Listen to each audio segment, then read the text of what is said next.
Essa é a hora da adoração. Vem dar a Ele teu coração. Vem assim como estás para adorar. Vem assim como estás diante do Pai. Vem. Toda língua confessará ao Senhor, todo joelho se dobrará, mas aquele que a ti escolher o tesouro maior terá.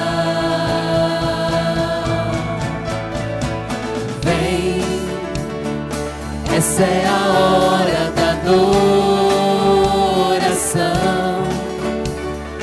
Vem dar a Ele teu coração. Vem assim como estás para adorar. Vem assim como estás diante do Pai. Vem. Toda língua confessará ao Senhor, todo joelho se dobrará, mas aquele que a ti escolher o tesouro maior terá.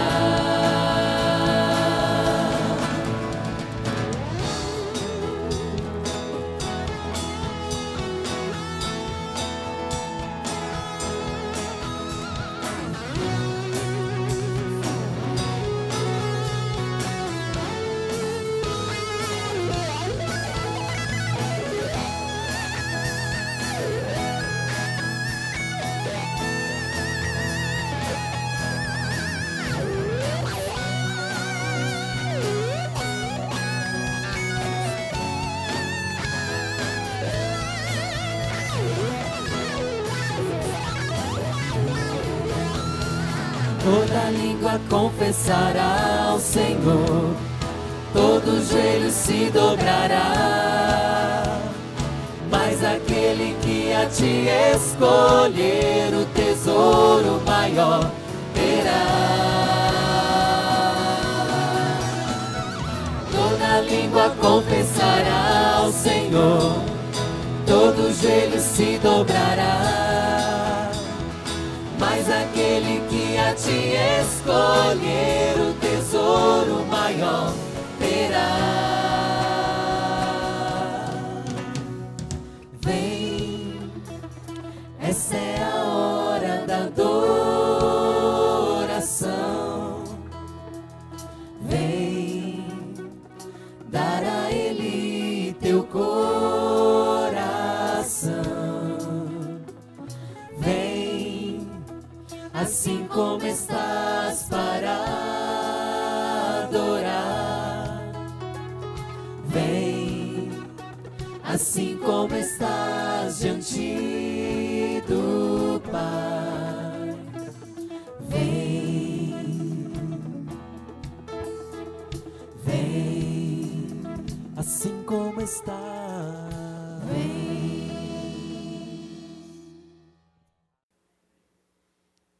Foi Deus. Já ouviu essa expressão? Esse é o tema da nossa mensagem. Foi Deus. É fácil dizer que foi Deus quando as coisas estão indo tudo bem, né? Não é verdade? Não, isso foi de Deus. Veio um acréscimo no meu contra-cheque esse mês. Ah, Deus é maravilhoso, olha aí. Eu estava viajando, atrasado, ia perder o voo, mas o voo também se atrasou. Foi Deus. Eu precisava entrar naquele avião. Eu precisava estar naquele ônibus. Foi Deus. Fui fazer os exames e deram todos negativos. Nenhum problema. Foi Deus. Mas e quando as coisas não vão bem? Foi Deus. Foi obra do acaso? Você já deve ter contato, já deve ter ouvido, e quem sabe já até mesmo falou assim, ah, que sorte a sua, hein? Que sorte a sua, hein? Ou talvez você já tenha dito assim, diante das circunstâncias da vida, mas que coincidência, igual essa não acontece de novo. É muita coincidência. Mas e quando as coisas não coincidem para o seu bem? E aí? Foi Deus?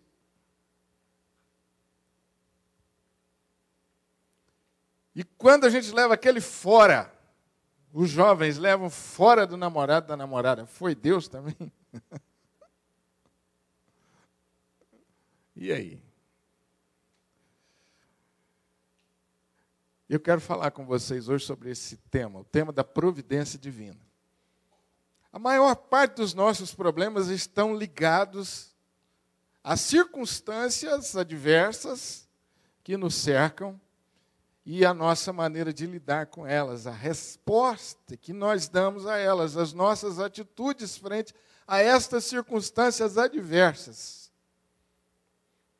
Às vezes, a ansiedade, a frustração, a decepção trazem para nós uma derrota muito grande. Atrasa a nossa vida.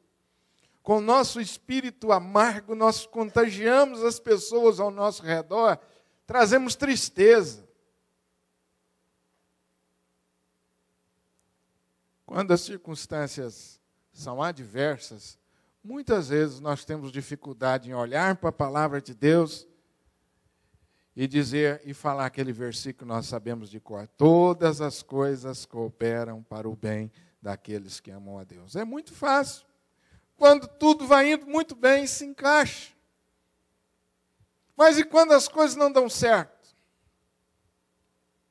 Um dos personagens que mais me encantam na Bíblia, tem dois personagens prediletos. Um é Davi e o outro é José.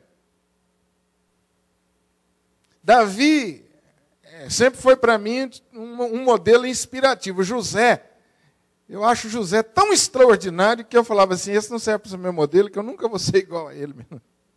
Ele é extraordinário. Uma sucessão de eventos contrários na vida de José, um após o outro. Você deve conhecer um pouco da história de José. História maravilhosa. Que saúde emocional, que saúde espiritual de José. Coisa maravilhosa. Mas a vida de José não foi sempre uma vida boa. Foi uma vida de muitas lutas, de muitas dificuldades. Ele foi vendido como escravo pelos seus irmãos. Ele foi levado preso injustamente. Esquecido na prisão. Mas José termina a sua história dizendo assim, vós intentastes o mal contra mim, mas Deus o transformou em bem. E ali ele abraça, beija, perdoa os seus irmãos e continua a vida de forma extraordinária. Foi Deus. Foi Deus. Eu quero que você leia comigo um texto do apóstolo Paulo em Coríntios.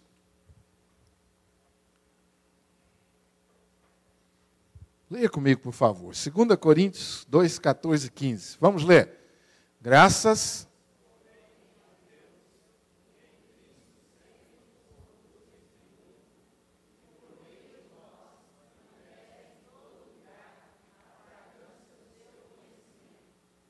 Graças, porém, a Deus, que em Cristo sempre nos conduz em triunfo. Sempre nos conduz em triunfo. Paulo está aqui manifestando gratidão a Deus. Porque, a despeito das circunstâncias, Paulo sempre se considerava um vencedor, e na verdade não apenas ele se considerava, não era um recurso psicológico, não. De fato, ele era vencedor, assim como eu e você também, sempre somos vencedores. Agora, se você é um leitor atento, você percebeu que o texto diz lá, graças, ou seja, Deus, eu sou muito grato, porém, a Deus que em Cristo. Você observou que tem um porém depois da gratidão? Esse porém aí remete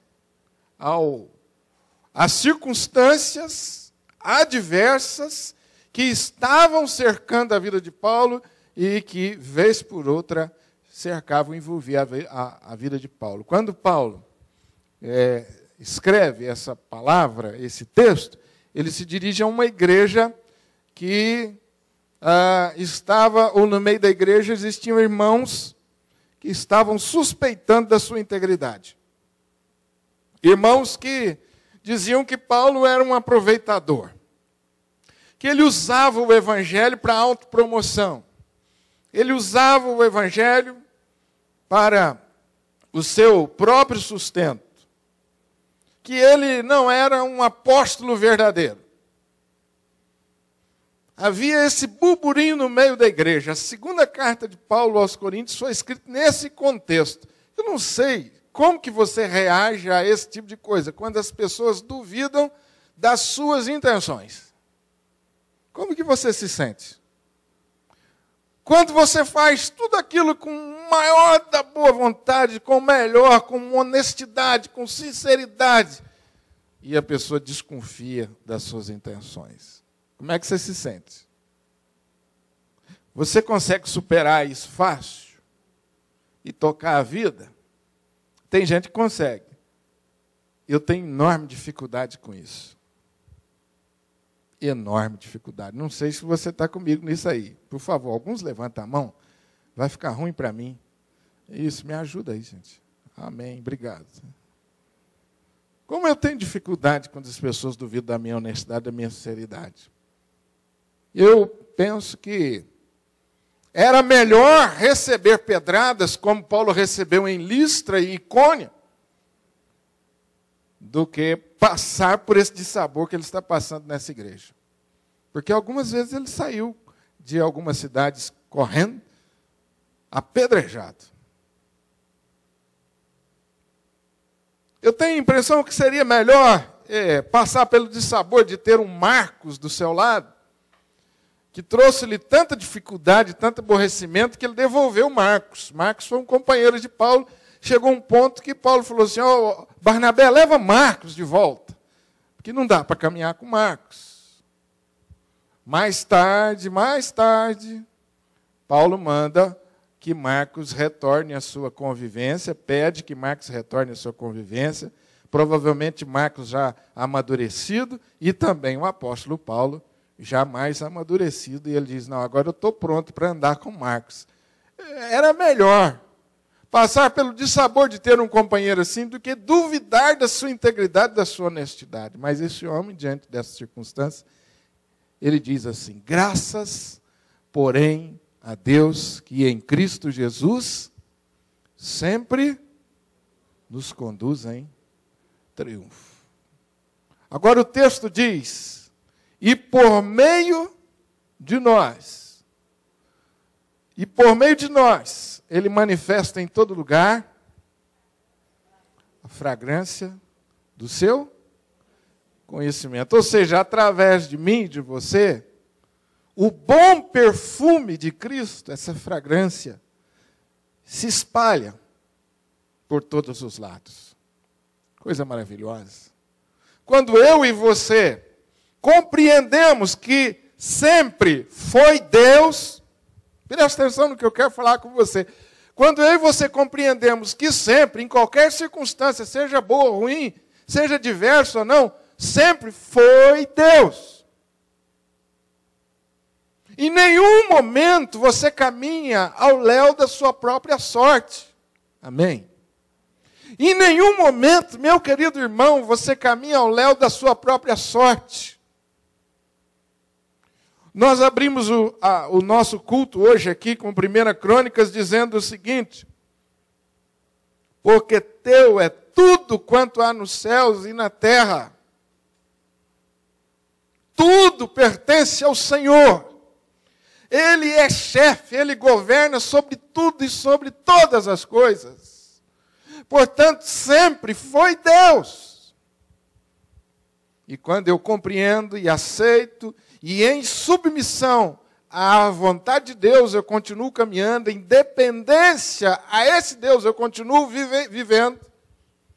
Ou quando, ao invés de emburrar com as circunstâncias adversas, ao invés de ficar fechado, ao invés de me tornar amargo, eu prefiro confiar em Deus e continuar confiando. Quando isso acontece, essa relação de dependência produz um perfume, que a Bíblia diz, o bom perfume de Cristo. Então, quando eu e você, me desculpe a expressão, mas ela é bem comum entre nós emburramos, fazemos cara de bule. Já viu cara de bule? Tudo bem?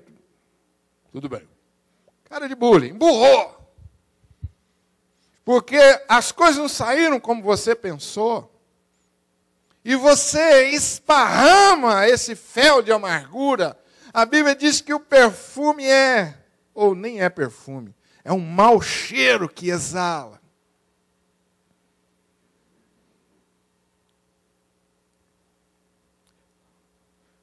Eu quero que você leia comigo um segundo texto da Palavra de Deus, que esse eu tenho certeza que você deve saber quase todo ele de cor, porque nós usamos muito esse texto. Próximo texto. Vamos ler juntos? Mas agora...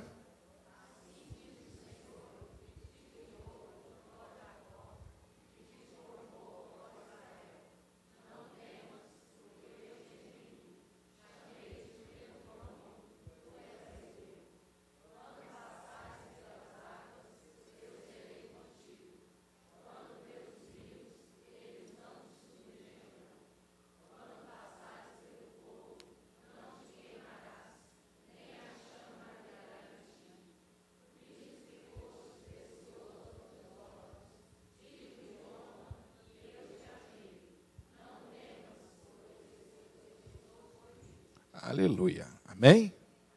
Pode deixar o texto. O texto está mais bonito que eu. Ali. Mas agora sim diz o Senhor, presta atenção, quem diz? Quem diz, irmãos? O Senhor. E o que ele diz? Eu te criei, você é meu. Eu te formei no ventre da sua mãe. À luz do Salmo 139, você era substância informe, e eu já te conhecia. Foi eu que fiz cada um das suas células, dos seus órgãos. Não temas, porque além de te criar, eu te remi, eu te salvei.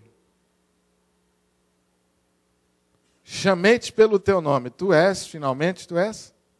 Meu, todas as expressões, elas querem mostrar para nós essa completa, essa total dependência de Deus.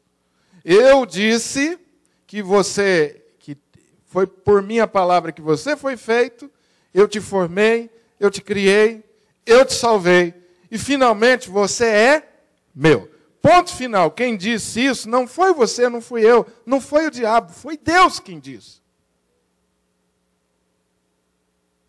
Agora, o texto continua dizendo, então, diante dessa realidade de que você é meu, eu te formei, eu te criei, você me pertence, você não pertence a você mesmo, quando você passar pelas águas, eu vou estar ali com você. Quando você for passar pelos rios, e as ondas desse rio, ou esse rio se tornar tão agitado, essa correnteza tentar te submergir, ela não vai te afogar. Quando você passar pelo fogo, esse fogo não vai te queimar, nenhuma chama arderá em ti. E como se não bastasse, Deus disse assim, olha, visto que você foi precioso, preciosa aos meus olhos e digno de honra, eu te amei. E finalmente o texto termina.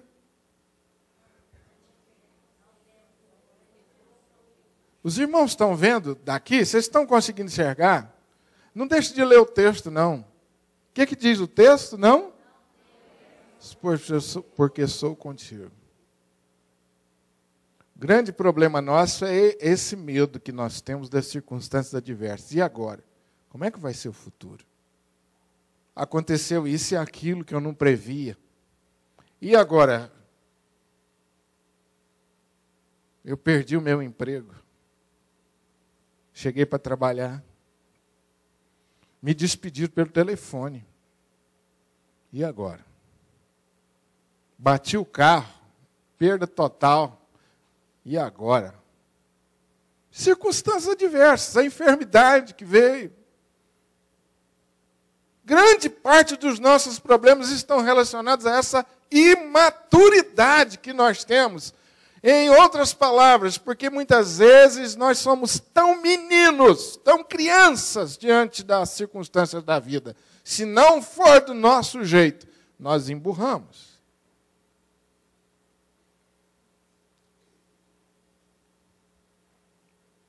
Vamos em frente. Eu queria destacar algumas coisas com você sobre a providência divina. Em primeiro lugar, o fato de que Deus está no controle da tua vida, o fato de que Deus te fez, o fato de que Deus te salvou, o fato de que você é precioso para Deus, não isenta você dos sofrimentos. A primeira verdade que nós aprendemos nesses textos da palavra de Deus é isso. Providência divina não significa passaporte ou livre isenção de problemas, de dores, de lutas e de sofrimentos. Quando passares pelas águas, quando passares pelos rios, quando passares pelo fogo,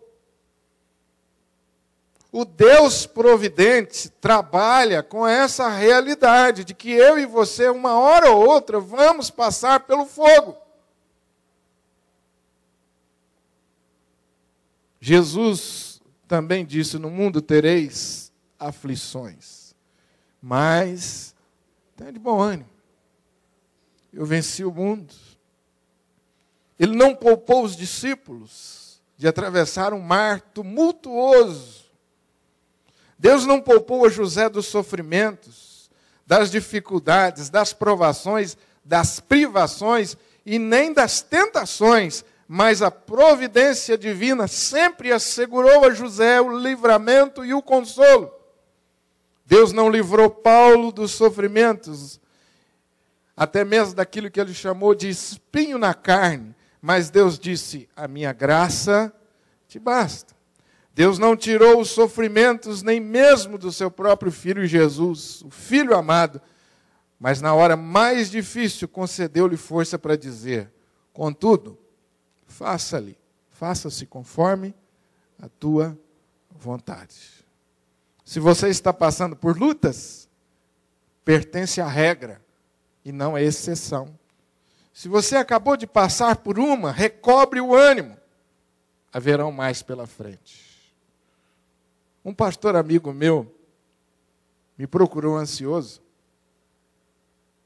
porque estava um problema conjugal que estava trazendo muita angústia para ele. Depois de ouvi-lo, eu falei assim, fica tranquilo, a hora que acabar esse, virão outros. Ele olhou para mim, parece que ele não estava acreditando, mas não é possível. Essa é a palavra que você tem para mim? Eu falei, isso vai passar, pai. Vai passar, sabe por quê? Você vai chegar lá, mas daqui uns 2 dias você não vai aguentar, você vai pedir perdão para ela, ela já vai estar doida também para ouvir um perdão e para te perdoar, e aí vocês vão ficar numa boa, aí você vai recobrar um ânimo, mas vem outra. Aí de vez em quando eu encontrava com ele, e aí meu irmão, tudo bem? Ele falou assim, do jeito que você falou, tá, né? Acabou aquela, veio outra, aquela passou, vai vir outra. Mas você sabe que nós fazemos muito bem se nós agimos com um bom humor diante dessas circunstâncias adversas. Nós fazemos muito bem. Aliás, o bom humor é um remédio excelente. Por que a gente fica tão surpreso quando as coisas não vão bem? Se achando assim, injustiçado. Deus falou que seria assim. Meu irmão, Jesus passou por isso, Paulo passou por isso, José passou por isso, Daniel passou por isso, e tantos outros servos de Deus. Por que eu e você não? A providência divina não significa que você estará livre de sofrimentos. Em segundo lugar, Deus, no exercício da sua providência, nos leva sempre a conhecê-lo mais profundamente. Você pode ler isso? No exercício de sua providência, Deus nos leva. Dr. James Kennedy é autor de um livro que chama Verdades que Transformam, um best-seller. Um pastor presbiteriano, criador do método evangelismo explosivo. Um livro maravilhoso. Ele afirma assim na abertura do seu livro: o grande desafio do cristão em nossos dias é a superficialidade no relacionamento com Deus. Grande desafio do cristão em nossos dias é a superficialidade no relacionamento com Deus. No exercício da sua providência, Deus nos leva à maturidade da fé, a conhecê-lo de forma mais profunda.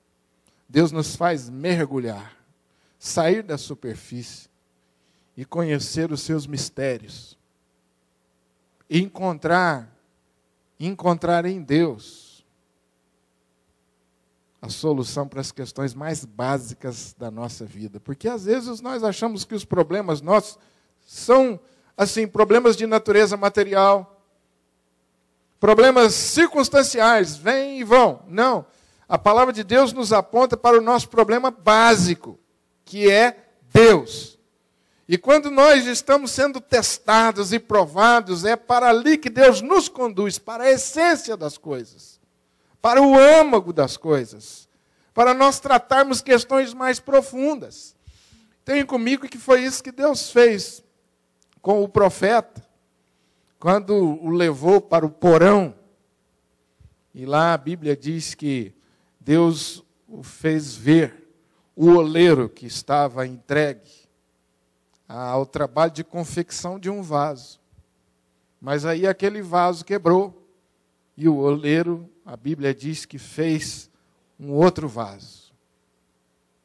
E aí Deus diz assim para Jeremias: Jeremias, é assim que eu faço com você e com o meu povo. Aquele foi um momento de comunhão, de quebrantamento, de sabedoria, na revelação do conhecimento de Deus, de forma muito grande na vida de Jeremias. Mas olha, não foi fácil chegar até aquele porão. Às vezes Deus nos conduz ao porão, para nós o conhecermos de forma mais profunda e sairmos da meninice espiritual.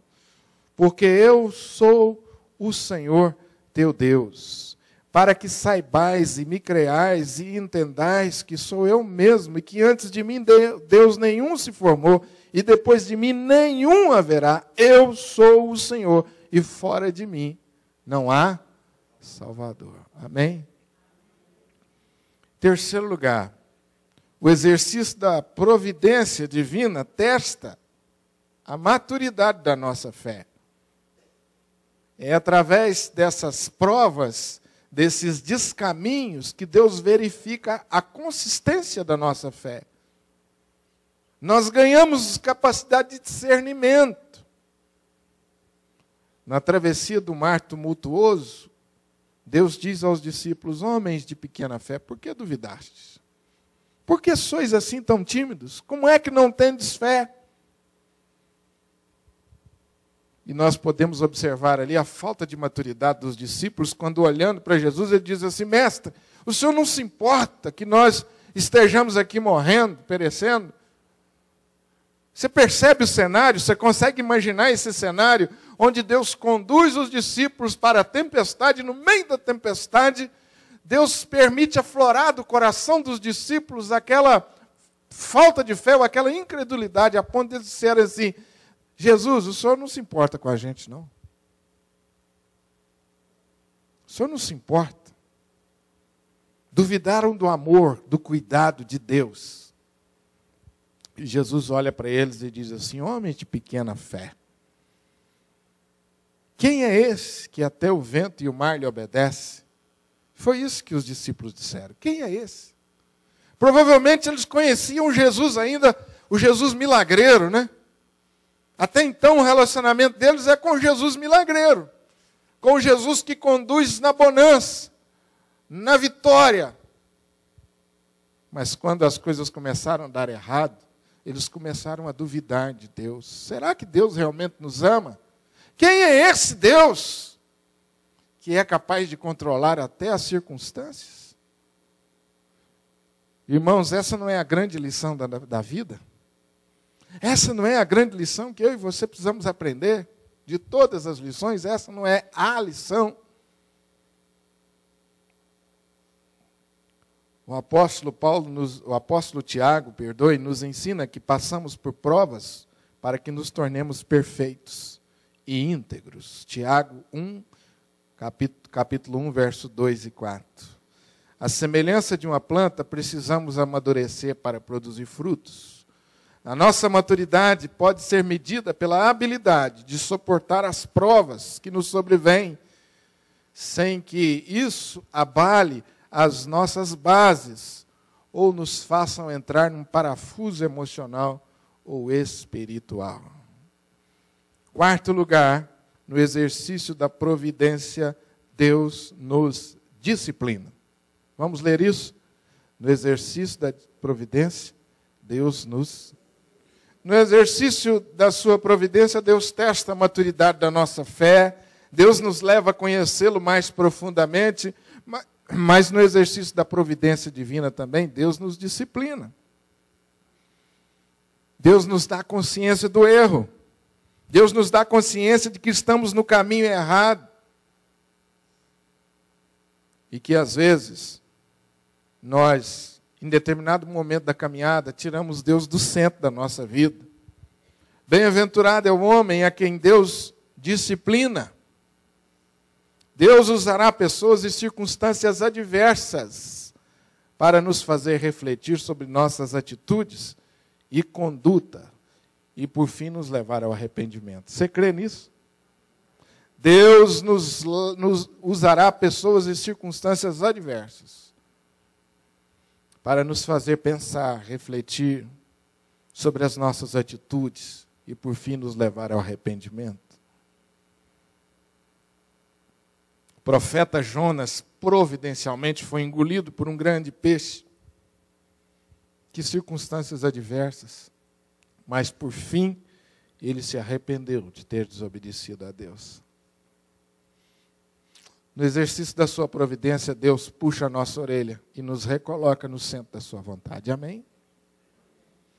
Se Deus está, nesse exato momento, colocando pessoas e circunstâncias para fazer você refletir, orar mais, pensar mais, aonde foi que, em que ponto da minha caminhada que eu saí do caminho,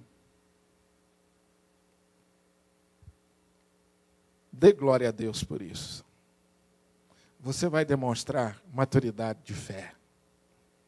No exercício de sua providência, finalmente, Deus amplia a nossa visão e também amplia o nosso testemunho. Vamos ler? No exercício de sua providência, Deus amplia a nossa visão e o nosso testemunho. Muitas vezes a nossa visão é tão estreita, visão do reino de Deus estreita, visão da vida estreita, visão das coisas estreita. Nós somos às vezes tão egoístas, conseguimos olhar somente para o nosso umbigo, achamos que o mundo gira em torno da nossa vida, das nossas necessidades, e nos tornamos assim, medíocres demais. Mas vem Deus, na sua providência, abrir a nossa visão e nos fazer enxergar um pouco além. Por isso que o versículo de número 10 diz: vós sois minhas testemunhas. Povo que formei para mim, para celebrar. Povo que formei para mim. Meus irmãos, como é gostoso a gente ler lá como nós lemos, né? Eu te remi, eu te criei, eu te salvei. Agora, não se esqueça que tudo isso Deus fez para Ele próprio. Eu existo para Ele. A minha vida é para Ele. Tudo que eu tenho, o que eu sou, é para Ele. E se em algum momento as coisas, o que eu sou e as coisas que eu tenho não me conduzem à glória de Deus, não revelam a glória de Deus, pode ter certeza que Deus vai trabalhar no sentido de ampliar a minha visão e no sentido de corrigir o meu testemunho. O agir providencial de Deus em nossas vidas nos leva a conhecê-lo mais profundamente, nos leva à maturidade da nossa fé, nos livra do pecado e nos aperfeiçoa. Tudo isso é testemunho do relacionamento de amor que Deus tem conosco. À medida que vamos nos submetendo a Deus através de um relacionamento de amor e fé, as pessoas ao nosso redor sentirão o bom perfume de Cristo. Graças, porém, a Deus, que em Cristo sempre nos conduz e por meio de nós manifesta em todo lugar a fragrância do seu conhecimento. Amém? Qual tem sido ultimamente a sua maior preocupação? Que problema, nesse exato momento, está balançando as suas estruturas? Qual é, nesse exato momento, o problema que está levando você a uma crise? Será que você pode olhar para o problema e dizer assim, foi Deus? Eu quero convidar você essa noite a olhar para a sua vida com a visão mais ampla possível. E render-se numa relação de submissão a Deus.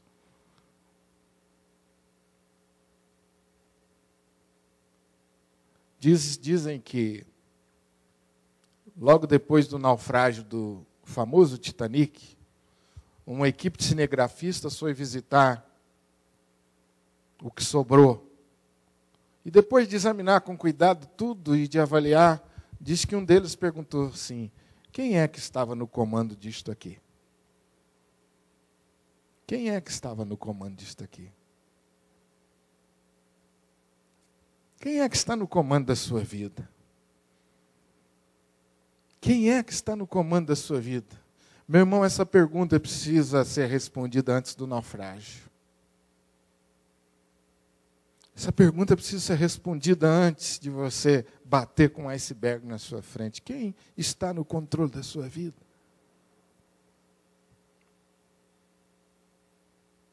Quem sabe você não está esparramando amargura e ódio às pessoas ao seu redor, porque você não aceita as circunstâncias. Porque para você, o que aconteceu com você foi por causa da maldade das pessoas. As pessoas ao meu redor são muito mais, então o que aconteceu comigo foi por causa disso. Que as pessoas são muito egoístas. Meu irmão, quem dirige a sua vida são essas pessoas ou Deus?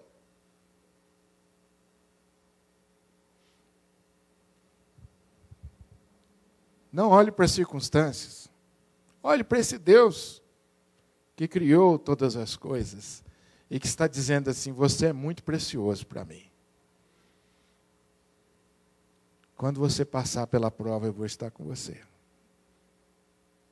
Nenhum dos problemas pode se ajuntar todos eles de uma vez, que eles não vão afogar você. Nenhum. Por maior que seja a trama contra você, eu estou no controle. Foi Deus. Foi Deus. Salmo 46 diz assim: aquietai-vos, sabei que eu sou Deus. A pior coisa que pode acontecer comigo e com você é querer tomar as rédeas da nossa vida. Essa é a pior coisa que pode acontecer. Não faça o papel de Deus na sua vida, nem na vida dos outros. Deixa Deus ser Deus na sua vida. Seja filho amado, querido, protegido e guardado por Deus e submisso a Ele. E desse relacionamento vai exalar o bom perfume de Cristo. Feche os seus olhos.